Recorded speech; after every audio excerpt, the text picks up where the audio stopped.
working for you. KOMO 4 News starts right now.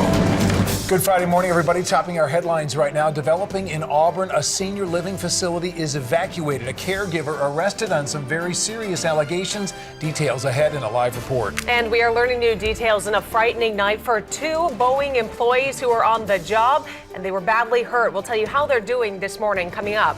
We are still in the deep freeze here on this Friday morning as we look out across the Emerald City and the Space Needle. 28 degrees at this hour, but we've dropped the bitter cold wind, which should make it a little bit better as you step out the door. Good Friday morning, everybody. Glad to have you checking in with us. It's 4:30. I'm Brad Good. And I'm Kelly Koopmans. All right, let's get a first look at our weather. We find Seth Wayne in the Weather Center for us this morning. Just how cold are we going to get, my friend? You know, 28, Brad, seems warm in some spots because it is below 20 in others. You know, here in Seattle, 31. That's what we're checking in with right now. Tacoma, it is 18. This is not your wind chill. This is the actual temperature. Wind chill's really not making a headline today because the severe winds have died down, but it's still very cold. Olympia, you're at 20. It's 30 in Bremerton and 30 degrees right now in Everett. So here's how it looks for the rest of your Friday. It is going to be on the cold side, certainly as you step out the door this morning. We've been used to that. Upper 30s by noon and mid 40s at about 4 p.m. Our sunshine continues even into the weekend. Will we get much warmer? We'll talk more about that coming up on this Blue Friday in just a bit. All right, sounds good. Thank you, Seth. All right, let's get to some breaking news right now in Tacoma. Taking some live pictures right now as firefighters continue to battle a huge house fire on the 4100 block of South M Street. You can see those flames right there. Still very active scene this morning. That call came in initially around 3:30, so just about 1 hour ago. But as you can tell, despite all the crews there, it is still roaring pretty strongly. And we are told that everyone inside did get out safely. We have crews who are there on the ground trying to gather the very latest information. We'll bring you any new details as soon as we learn them. We're still trying to clarify just how many people were in the building. We're told that it's at least multiple units. And so, of course, and with these extremely cold temperatures and power outages we've dealt with, it could be some pretty extreme conditions. So as soon as we learn more, we're going to get that to you, though. We will indeed. All right, so we're tracking a developing story as well in Auburn this morning as a caregiver at a senior care home was arrested overnight, accused of sexually assaulting one of the patients. Only KOMO 4 News was there as nearly a dozen other patients were quickly removed from that facility. KOMO 4's Cale Thompson is live in Auburn with those details. Cale? Good morning to you both. 12 patients total. We are told one of those patients, the alleged victim in this case, all of them removed from the two homes you see here behind me. We are told by police that this operated as one adult care business out of these two houses. We're in the 2700 block of Forest Ridge Drive here in Southeast Auburn. Police aren't releasing too many details yet this morning, but do confirm to us the family of one of the patients here alerted authorities after discovering their loved one may have been abused. Auburn PD says their investigators were able to find enough evidence to arrest a male caregiver overnight on suspicion of sexual assault. His name, though, has not been released yet this morning. 11 other patients, we are told, were safely removed from this home. Largely as a precaution, they have been relocated to other facilities here in the area. We're also told that Adult Protective Services will be wrapped into this investigation this morning once the sun comes up. We hope to have more information a little bit later today, and you'll hear from police coming up all new at 5 o'clock this morning. For now, we are live in Southeast Auburn. I'm Cale Thompson, KOMO 4 News. Certainly some troubling developments there, Cale. We hope to learn more from you a little later. Thank you. Well, we are also watching developing news in Tacoma right now, where police are investigating a double shooting this morning. KOMO 4's Joel Moreno has the details. Good morning. People on this street noticed that the mail was stacking up at this home, and they saw that a dog that lived here, well, it seemed unattended, so they called police to do a welfare check. Officers arrived. They found a man and a woman shot dead inside. Detectives are going through the home gathering evidence. They have been out here since 5:30 yesterday evening when that first welfare check was made. Now, officers are not saying what the relationship is between the man and the woman victim, who look to be in their 50s. Neighbors, however, described the couple who live at the home as friendly and helpful, adding that they never fought and they didn't seem to have a problem in the world. They seem pretty happy, you know. Like I say, he's a pretty nice guy as far as I can tell. Oh yeah, he's always, helping out. We're just kind of surprised, and we're very much in shock because they're a really nice couple. I mean, they were great in the neighborhood. You know, I played take care of their dog. Still way too early to speculate on a motive in this case. Detectives tell us they are not searching for any suspects. However, they also refuse to call this a murder-suicide, at least at this point. Police have never been called out to this home before. They say there's no history of trouble at this residence. We're also told the identities of the two victims will come from the medical examiner's office. In Tacoma, Joel Marino, KOMO 4 News. Well, parents in Seattle are on notice this morning after the school district revealed up to 8,000 students may have had their personal information taken.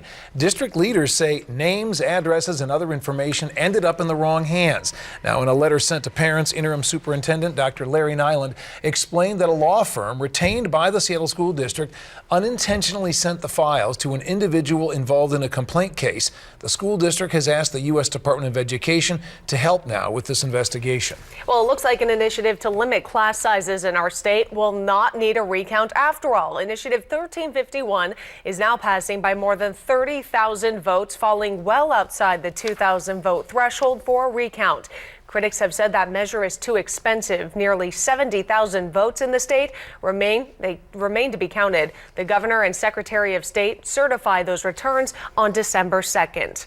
A flight bound for SeaTac Airport had to make an emergency landing before it ever arrived. A Reisner spokesman says that flight left from Boise, Idaho yesterday, but a pressurization problem forced the crew to land at the Tri-Cities Airport. None of the 76 passengers on board were hurt. A second plane was sent from SeaTac to pick up the stranded travelers, and they completed the journey. Two Boeing employees are recovering this morning after some type of an accident at the company's campus in Everett. So far, Boeing releasing very few details, but we now know the two men were working on one of the planes along the flight line. One of the men was airlifted to Harborview. Those are pictures there. This morning, we've learned that man is in critical condition. The other victim was treated at the scene and then taken by ambulance to a local hospital. Boeing has not released his condition. Right now, state investigators are trying to figure out what triggered a large chemical spill on Snoqualmie Pass. A storage tank leaked 14,000 gallons of liquid de-icer. About 9,000 gallons were absorbed right into the South Fork River and the soil. Magnesium chloride is used because it's less harmful to the environment, but the actual impact of the spill is still unknown. Nearly 3 days later now, and some people are still in the dark morning and frigid conditions.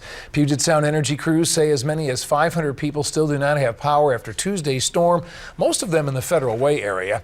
And in Enumclaw, workers are trying to replace 5 transmission poles along Highway 169.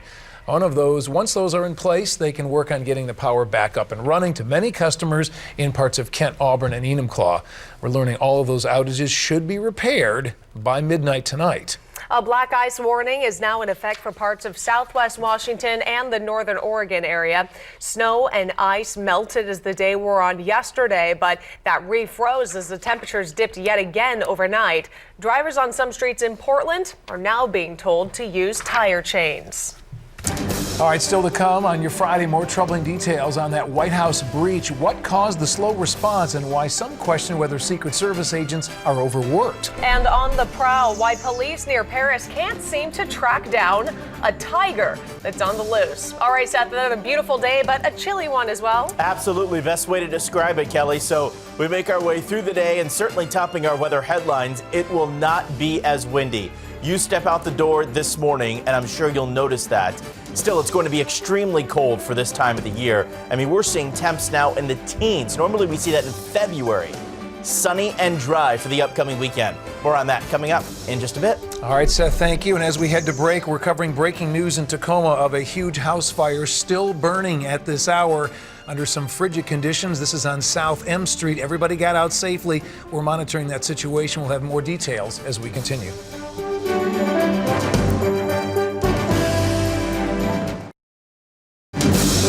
Working for you.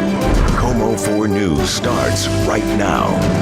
Good morning, I'm Theron Zahn. It's Saturday, October 25th. And I'm Lee Stoll. Here are the stories we're working on this morning. We're learning more about the deadly shooting at Marysville-Pilchuck High School. Detectives have finished their on-scene investigation. 2 students were killed, including the gunman. And we've also just learned a cafeteria worker tried to stop the shooter.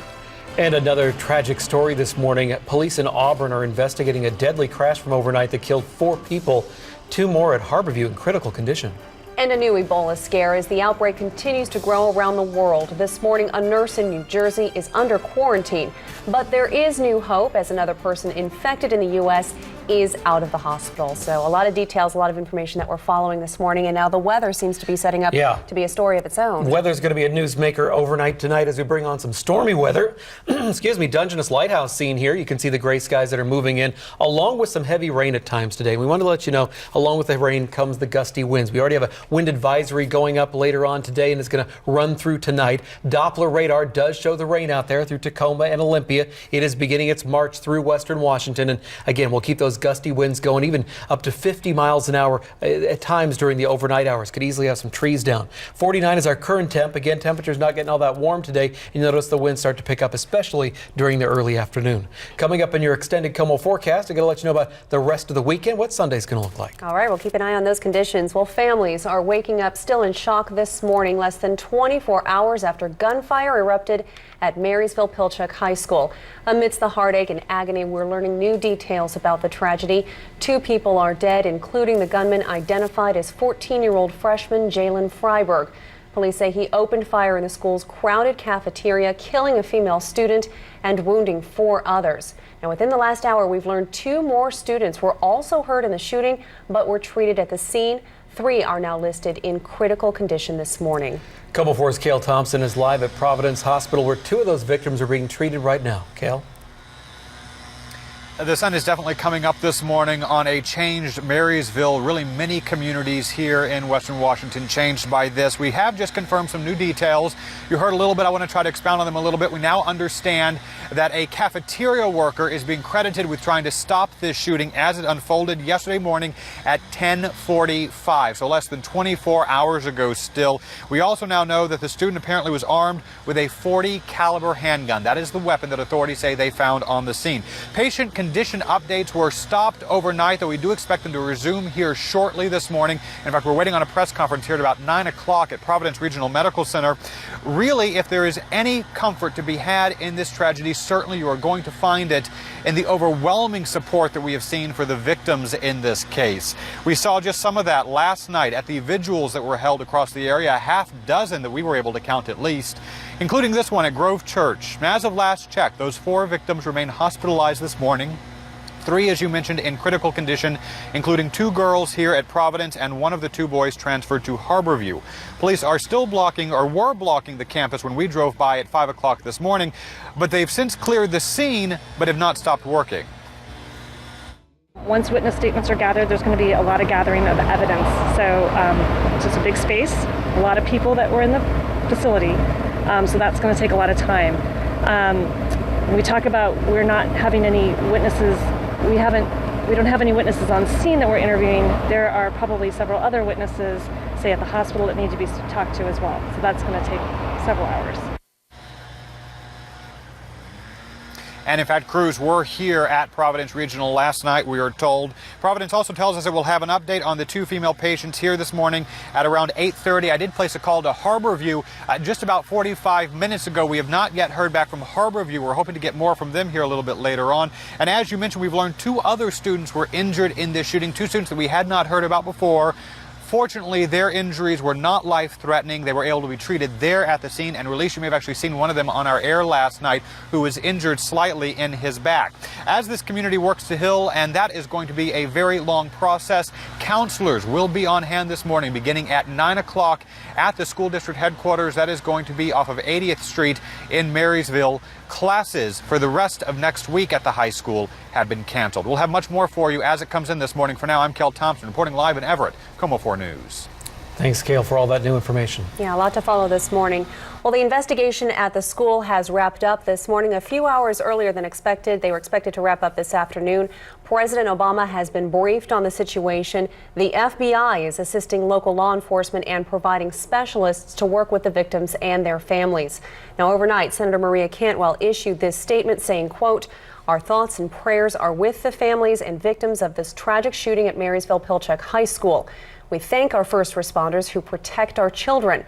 We pray for the impacted families, students, and the community who have suffered this unbelievable tragedy." The investigation now turns to why a seemingly well-liked high school freshman decided to turn a gun on his classmates and himself. Just a week ago, Jalen Freiberg's peers cheered him as he took a spot on the high school's homecoming court. Now questions are swirling about what went wrong. While investigators have not revealed a possible motive, fellow students say Freiberg got into a fight with one of the victims just last week. It wasn't normal for him. It's not his personality to do that. It's kind of heartbreaking to know. Students and parents said Freiberg was a member of a prominent family from the nearby Tulalip Indian tribe and was a freshman football player. Tribal leaders say they are saddened and shocked by the events. The Marysville School District canceled all activities through tomorrow, including last night's playoff football game against Oak Harbor. Well, the Oak Harbor team forfeited the game, giving Pilchuck first place and a spot in the playoffs. It's not all about football, but it's about habits of the heart and what our kids learn that are far beyond reading, writing, and arithmetic. And I think this will be a great lesson for all of our kids. The school district says the high school will also be closed all next week to give students a chance to heal. The KOMO News Network will continue to bring you constant updates on the condition of the victims, of course, as the investigation goes on and the impact on the community. You can get the latest news here on KOMO 4 News, on KOMO News Radio, and online at KOMOnews.com. We'll have another live report coming up in about a half hour. New this morning, 4 people are dead and 2 more are fighting for their lives after a violent crash in Auburn. Police say the car flew off the road at Auburn Way South and smashed into a power pole at around 2 a.m.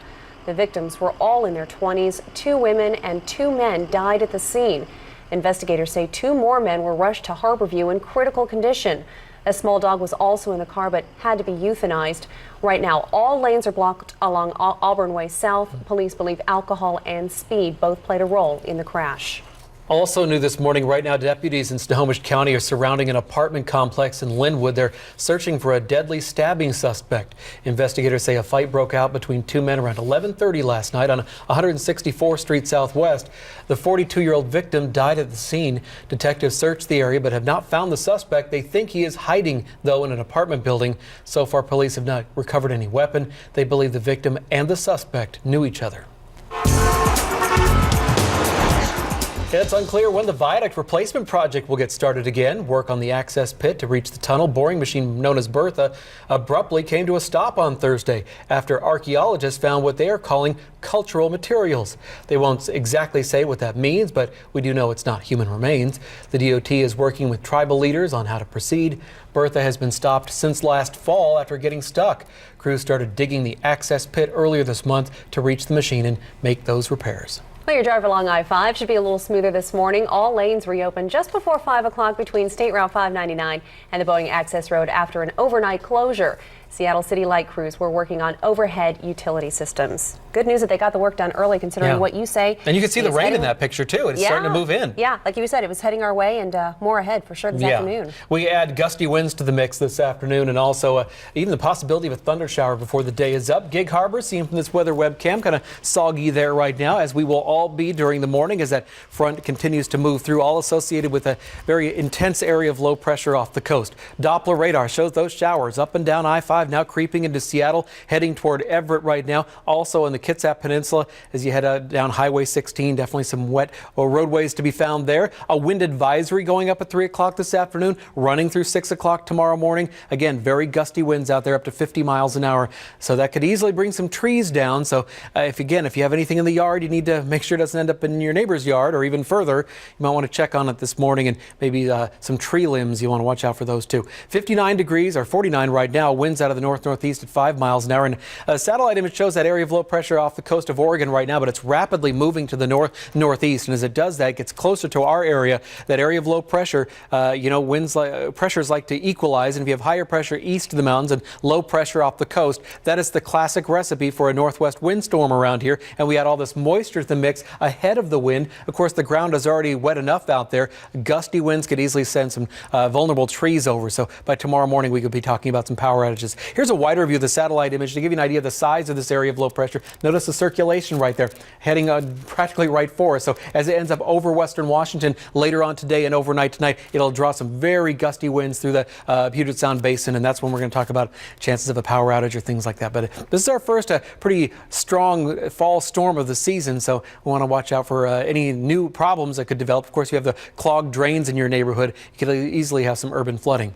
40s right now, maybe 50s in Port Angeles, but for the afternoon, upper 50s and lower 60s out there. Gray skies, the rain and the wind will increase during the afternoon. So you'll notice the breezy conditions right around noon, but as you head towards sundown, really starting to pick up when it comes to the wind. Cloudy, showers outside already this morning for the afternoon. We're going to call it increasing rain, increasing wind as we get ready for a pretty stormy night. Coming up in your extended KOMO forecast, what will Sunday look like? Any better? I'll let you know. That sounds hopeful, promising maybe. Yeah. Question mark? Yeah, good day to watch movies, stay indoors if you need to.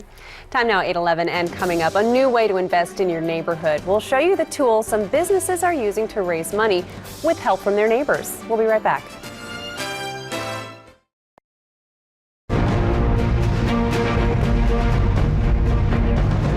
Evacuations and no end in sight. Wildfires right now cover the Cascades with smoke and flames. There are extremely harsh conditions for thousands of firefighters battling 3 blazes this evening. The biggest are burning near Goldendale and Wenatchee with still very little containment. We have team coverage catching every aspect of these infernos. We'll check in with meteorologist Shannon O'Donnell for you in just a moment to get an update on conditions. But first tonight, we want to begin with KOMO 4's Mark Miller. He is live near Wenatchee with the latest on the fire there. Mark, fill us in. Well, I'm at the heart of the fight, the command center here at Wenatchee High School. 300 firefighters gathering here, then heading out there to the fire lines. And there you see it, the sky filled with billowing smoke, a fire 10 miles outside of Wenatchee that has burned as many as 10,000 acres since it started just yesterday. And as of now, it is still burning completely out of control. You can watch it climb the steep slopes, tearing through some of the driest terrain in the Northwest. Well, it's just always scary when you see forest fire and flame and you don't know if people are in danger. They have been. About 60 or so homes are on the highest evacuation alert, and some residents have experienced a close call. By the time I got out there, we were pretty much driving through the fire to get across the road. Allie and her boyfriend had to desperately let horses loose, then waited to see if the fire would take the barn and the house. Everything was spared, but seeing so much scorched earth hurts. Like, everybody kind of has a childhood there, and we felt like we were losing part of our childhood out there. So far, battling the Clockham Tarp fire has been tricky for field crews. Blame one of their worst enemies. Erratic winds. Advancing one direction down a canyon, then another. Blowing anywhere from 10 to 15 miles an hour, gusting to 30, constantly pushing the boundaries of this fire. It's moving in grasses that are knee deep and sagebrush, which burns very, very hot, and they have to watch out for that so they can get out of the way if the fire changes direction. It raises the danger to firefighters and to homeowners, some of whom have ignored the level 3 alert, which essentially means grab your stuff, get in the car, and leave now. Staying is a gamble not worth it in the minds of some residents. Worry about the home later. Just make sure you get your family out and your animals and hope that the firemen can take care of your home. Well, I'll tell you what, right now we know of no injuries, but we just learned that 3 homes have been destroyed, several smaller buildings, so it has already taken its toll, although there have been no new alerts given, just that 60+ folks. I can tell you right now, with the low humidity and those erratic winds still dogging firefighters, they have no idea when they're even going to start getting this thing just a little bit contained. We'll stay on the story for you throughout the night. Live here in Wenatchee, Mark Miller, KOMO 4 News. Very, very tough. Mark Miller, thank you so much. The largest of the wildfires continues to burn out of control in south central Washington, and it is growing. The so-called mile marker 28 fire ballooned overnight to more than 17,000 acres. It is only 15% contained. More than 1,000 firefighters from across the state are battling that blaze. There are no new evacuation orders today, but nearly 70 families are being affected. The cause of that fire still under investigation. And this just in tonight, DNR investigators now say a person started the blaze on Mount Si, but they are not sure how just yet. The fire is now up to 18 acres and only about 50% contained. Around 80 firefighters constructed fire breaks today, hoping to keep the flames at bay. The trails all along Mount Si remain closed this evening. Well, Mother Nature isn't doing firefighters any favors. We are going on a month now without much rainfall. Shannon O'Donnell joins us now live from the KOMO 4 Weather Center. Shannon, any sign of rain coming? A little bit of rain potentially around the corner, but that's kind of a good news, bad news scenario. I'll speak to that point in just a moment. In the short term, the biggest issue facing firefighters and really upping that fire danger throughout the Northwest tonight is the gusty wind. We had that strong onshore push overnight that on this side of the Cascades led to a lot of morning cloud cover. And at the same time, the westerly winds winding their way through the gaps in the Cascades come blowing down the other side, gusting at times up to 30 miles per hour. And that is what is really pushing some of those fires that are currently burning right along at a rapid pace. So again, summer fire danger already sky high because it's been such a dry month around the entire state, but it's gusty again this afternoon, especially on the eastern slopes of the Cascades. Overall, we have the low humidity, the warm summer temperatures in eastern Washington in particular today, but thunder showers due in around the corner. Again, that's the good news, bad news scenario. We'll see a little bit of rain from those storms as they do start to fire up later in the week, starting most likely on Tuesday and continuing through Wednesday and Thursday. But they will bring a lot of lightning, and that again could be a problem for increasing fire danger too. We'll talk more about our own local forecast here in western Washington in just a bit. Back to you. All righty, thanks, Shannon. Those dangerously dry conditions are forcing King County to issue a burn ban starting tomorrow in unincorporated areas. Fires will not be allowed unless they're in fire pits designated at parks or campgrounds. Well, the KOMO News Network is staying on top of all the wildfires in our state. Check for updates right here at KOMO 4 News, online at KOMOnews.com, and on KOMO News Radio. Investigators say a fire in Bremerton started by more sinister means. Police believe someone set this house fire on purpose yesterday. A neighbor spotted the flames shooting out of the home on Riddle Road. No one was hurt. Investigators do not think the homeowner sparked the blaze. 21-year-old Jesse Sebaid from Fall City died early this morning when his truck slid down an embankment near Lake Cleellum. A Kittitas County Sheriff's diver found Sebaid about 45 feet from shore around 3 this morning. Detectives say it appears the truck was in neutral when it rolled into the water. Investigators believe alcohol may have been involved. A man riding in the back of a pickup truck in West Seattle died last night after a crash on Delridge Way Southwest. Police say the truck slammed into an SUV just after 9. Both drivers were taken to Harborview Medical Center for treatment. They should be okay. And another passenger in the truck was treated and released at that crash site after a brief hospital visit. The truck driver was arrested for driving under the influence. Drivers who use park and rides could soon have to pay to park. Sound Transit is planning to sell spaces as part of a pilot program. As KOMO 4's Kristen Drew explains, that fee is supposed to help with overcrowding at the lots. Good evening. A spokesman for Sound Transit says there will never be enough spaces in this lot for everyone. So they're hoping this program will make the parking here more efficient. Even on a Sunday afternoon, drivers are scrambling to find parking at the Tukwila Park and Ride. Oh, we just got here, but it looks pretty full. Right now, it took me at least 5 minutes to drive around to finally find a parking spot. This park and ride is one of 4 locations Sound Transit will use in a pilot program to address overcrowded lots. The others include Sumner Station, Issaquah Transit Center, and Mukilteo Station. What the board said was we want you to look at how we can better manage our parking and get more people on our trains and buses per parking stall. As part of the proposal, drivers at the testing sites will pay to park. Every 4 months, carpoolers will pay $5 and single drivers $33. Oh, that would be icky. Those transit passengers would then get a placard and have designated spots to park. This is a way to free up spaces so there may be a little more room for people who need to get to the station and take transit from there. And more than that, we want to get more people sharing rides to the stations and then getting on our buses and trains. But some drivers say the additional cost could keep them from using the transit system at all. It depends though. If it's what we pay downtown, I wouldn't, because that's the whole point of parking down here, not taking a car in town, is saving money and gas and energy and all that stuff. The program would also give drivers a chance to go online and see what lots are full, even before leaving home. You just kind of have to snake around the lot and see if there's an open spot, but I rarely get a spot at this park and ride on a weekday anytime after maybe 7:30 or 8 in the morning. Sound Transit staff will begin with outreach at the 4 proposed locations. Then they hope to launch the program next spring. In Tukwila, Kristen Drew, KOMO 4 News. Sound Transit is also looking for other places for van pull groups to park, so they're not taking up spaces from those who plan to use transit at the park and rides.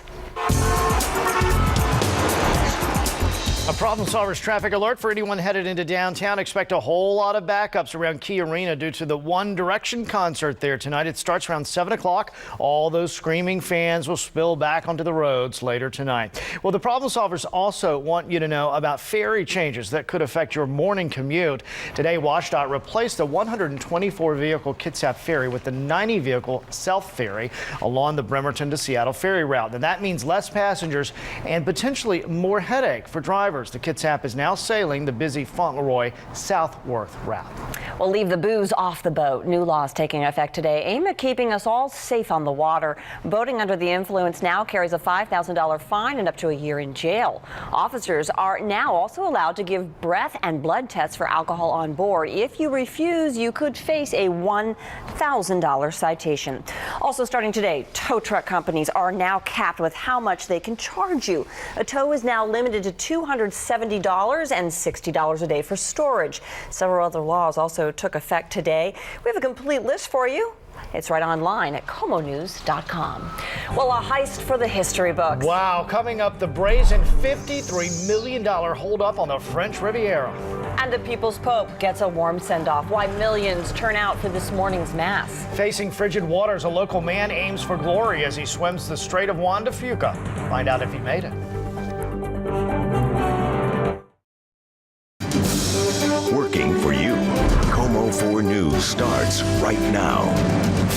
And good morning to you on this Sunday, February 9th. I'm Seth Wayne, in for Theron Zahn. And I'm Paris Jackson, in for Kelly Koopmans. Here's a look at the stories we're following this morning. Snow, snow, snow, and more snow. Western Washington is covered this morning. Ice-slick roads caused several crashes. Everett police arresting a 16-year-old in connection with the murder of his own mother. Investigators say he called 911 after the crime. And the Winter Olympics continue this morning in Sochi, Russia. Right now, the U.S. is tied with third with 3 medals. Norway is holding on to the top spot with 6 medals so far. All eyes on our weather forecast, no doubt, as we greet you here early at 8 a.m. And once again, we are calling for mostly cloudy skies through the day today. Our snow transitions to rain. Yes, we're dealing with slushy roads throughout Seattle, icy roads in Tacoma, but all of us will see our fair share of rain as temperatures warm up to about 40 later today. We'll check out much more of our weather forecast coming up in just a few minutes. Thanks, Seth. Well, most of us are waking up in white this morning. Heavy snowfall made a real mess overnight. This is a live look at a very snow-covered Seattle from Lower Queen Anne. Icy roads could make your drive dangerous this morning. And the snow started and then it continued to pick up quickly last night. Yeah, in many of our neighborhoods this morning, a lot of people paying for it while others are absolutely loving it. We join our KOMO 4's Luke Ducey. He's live in Seattle's Queen Anne neighborhood with a look at the roads and the fun. Thanks for being here, Luke. Hey, good morning, everybody. Yeah, let's get to the roads in a second because we are here at the Counterbalance in Queen Anne, and if there's going to be a problem, I mean, obviously that hill's going to be a problem, but let's start out this morning for a change with the fun, especially all you kids that are watching right now. Check this out. This snow right here, Seth was talking about how it's we're gonna get some rain later. This stuff is perfect for snowballs, for snowmen. It packs perfectly. You're going to have a blast today.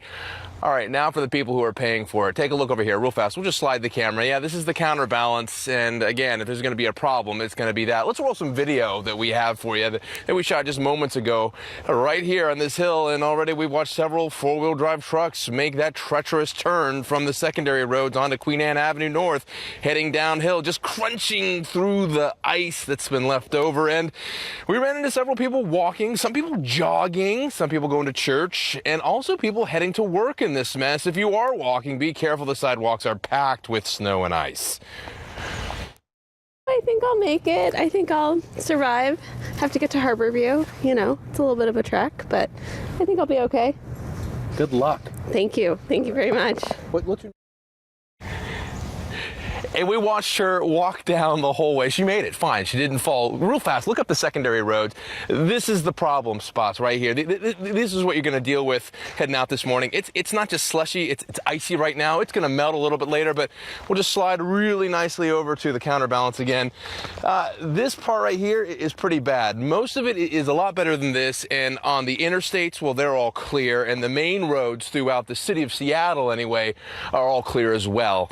Hey, just be careful out there, and we'll be checking back in throughout the hour, so stick around. We'll give you the latest. I think a lot of people are just enjoying this nice, relaxing early Sunday morning, and just you could see the lack of cars behind you there, Luke. Certainly a good sign that people are just taking it easy and just relaxing here as we just enjoy our cozy Sunday morning. That's right. Thanks so much. Appreciate it, Luke.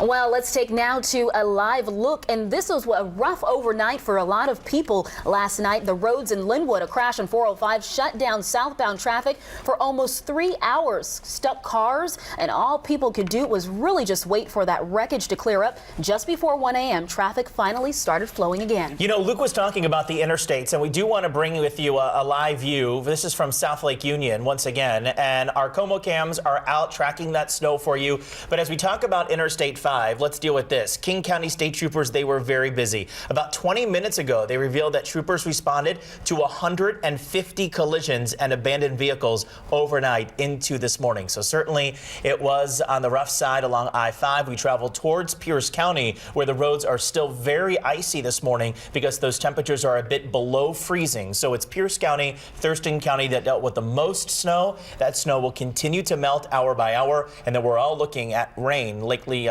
later today. We'll talk much more about that coming up in just a few minutes. Meanwhile, the roads turned deadly for at least one person this morning. 69-year-old Arthur Whetstone from Marysville was killed in a crash on Highway 9 in Lake Stevens. Troopers say his car slid sideways on the slick road just north of Granite Falls Highway right into an oncoming car. The other driver was treated at the crash scene and released. And we saw wrecks just about everywhere in western Washington overnight, and Redmond crashes and spinouts, but traffic to a crawl on Highway 520 and Lake Sammamish Parkway. Police called that area a trouble spot. Now, if you weren't out on the highway, just getting around could be a challenge, and was a challenge. We found drivers stuck in the slush in the East Lake neighborhood. People had to get out and guide some drivers through the snow-covered streets.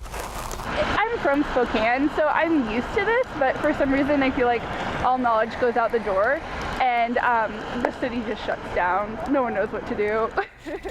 And luckily for this group, they were able to get their car out safely. Things were not much better in the South Sound. Snow covered the State House in Olympia. Many tried to make the best of this icy situation. Enough snow fell to make a small snowman. Late yesterday evening, we found teens staying warm, enjoying this unusual winter weather. You know, staying in the South Sound, Pierce County Transit will start this snowy Sunday morning with detours. As of last night, all King County Metro bus routes are on their designated snow reroutes. I just tweeted this information. Head to my Twitter page. It's at Seth on KOMO. You can see that link there. Check with your route before you head out the door this morning.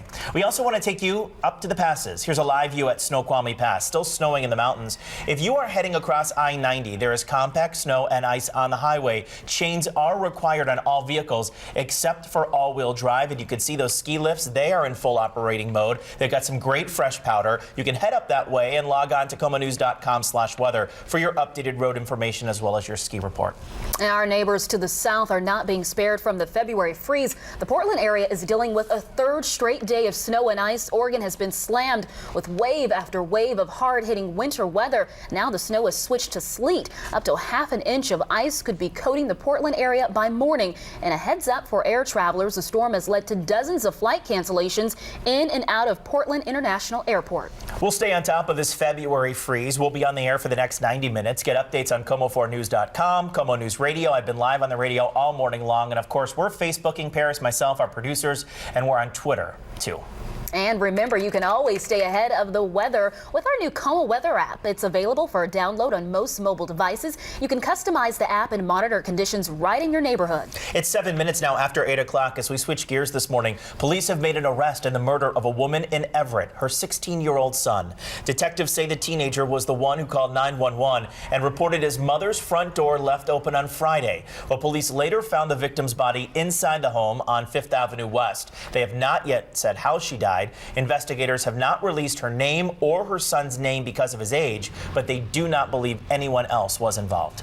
A military veteran who lost both of her legs could not escape a fire in her Lakewood home. A neighbor saw flames coming from the home on Beverly Drive Southwest just before 2 Saturday morning. By the time firefighters arrived, it was too late to save 56-year-old Janie Ziegler, a former former Army drill sergeant and double amputee, and friends say she was determined to remain independent. She always was smiling and always had a really good, positive attitude. The cause of the fire is still under investigation. The sister of a Linwood man being held in North Korea says she's on an emotional roller coaster after learning Kenneth Bay is back at a hard labor camp.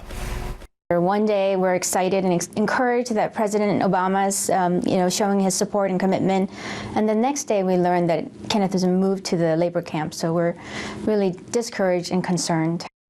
Terry Chung gave an exclusive interview to CNN after getting the news that Bay was moved from a hospital to a labor camp where he's working 8 hours a day, 6 days a week. She says Bay suffers from numerous health issues. The tour group leader was arrested in 2012 and sentenced to 15 years hard labor for unspecified hostile acts.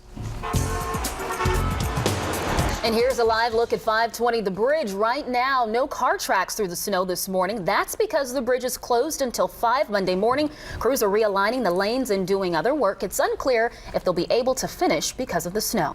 And hopefully they do get that finished, and our Monday morning commute is going to be a heck of a lot better than Sunday morning. Thank goodness For sure. that this was Sunday morning and not Monday morning. We told you it would snow, didn't tell you how much snow that we would get. Certainly dealt with a lot of snow across our South Sound. I do want to point out to you that we are now looking at conditions improving hour by hour. Yes, we're still going to battle some snowflakes out there, but overall conditions will start to switch over to rain as we make our way through the latter half of the day. First, dealing with some scattered flurries. Here's a live view at I-5. This is at State Route 18. And once again, you can see that we are dealing with really not a lot of cars out there on the road. Certainly some good news there as we make our way towards South 216th Street. A little bit of a issue there as people are just trying to pull over, kind of clearing out their windshields because of the snow that continues to fly all around. And at I-5 at South Center, very quiet this morning, and pretty much the same scoop as you're traveling I-5 north and southbound in and out of downtown Seattle. Let's take a look and show you what we can contend with throughout the rest of the day. We are dealing with some slushy roadways this morning. You are going to want to clear off that windshield, have those snow brushes out there, even as you are traveling along our interstates and highways, because you are going to be dealing with some splash from at least some of the snowfall from yesterday. The next round of precipitation will be in later today. It's going to start off as some scattered snow. We're not looking at major accumulations, and then we start later on in the afternoon switching over to rain. But across the passes, that's where it's going to be a bit problematic with the possibility of some freezing rain as well. We're now a couple of degrees above that freezing mark, thus not as icy in Seattle. Say slushy. It's 30 in Everett, 31 in Bellingham, and in Tacoma and Olympia finally out of the 20s. Right now we are dealing with those temps in the low 30s. So we did have certainly a lot of snow yesterday. All of that is moving off to the central and the eastern half of the state. We're still dealing with some pockets of blue here on our satellite picture. Thus, we are going to continue to look at mostly cloudy skies and, yes, the occasional snowflake here and there. Again, no major accumulations this morning. Later on today, we start to transition to that rain as those daytime highs start climbing in the low 40s. So you're stepping out the door mainly in the low to mid 30s. Later today, upper 30s, low 40s. It's going to be an evening wet event. So basically, as you tune into KOMO 4 News, Shannon O'Donnell, she's going to be talking much more about that rain tonight. I'll be talking about that rain on tomorrow morning's KOMO 4 News at 47 on Monday, 48 on Tuesday. So Paris, bottom line is today our last wintry day as we start looking at those temperatures more in the norm. We're going back to the upper 40s and low 50s. Coming up in just a few minutes, I'll have a breakdown of your town, show you exactly who dealt with the most snow and what we have to look forward to for the rest of the day, hour by hour, using our Futurecast. I bet a lot of people are looking for it. We had some fun with it, but now trying to drive through it is the difficult part. Yeah. Thanks so much, Seth. Sure. Well, if you're giving your Valentine some new bling, it could be a pretty big investment. Coming up next, how you could protect your valuable jewelry. Also ahead. Valentine's Day is fast approaching, but local florists are worried you might not get the most bang for your bouquet buck.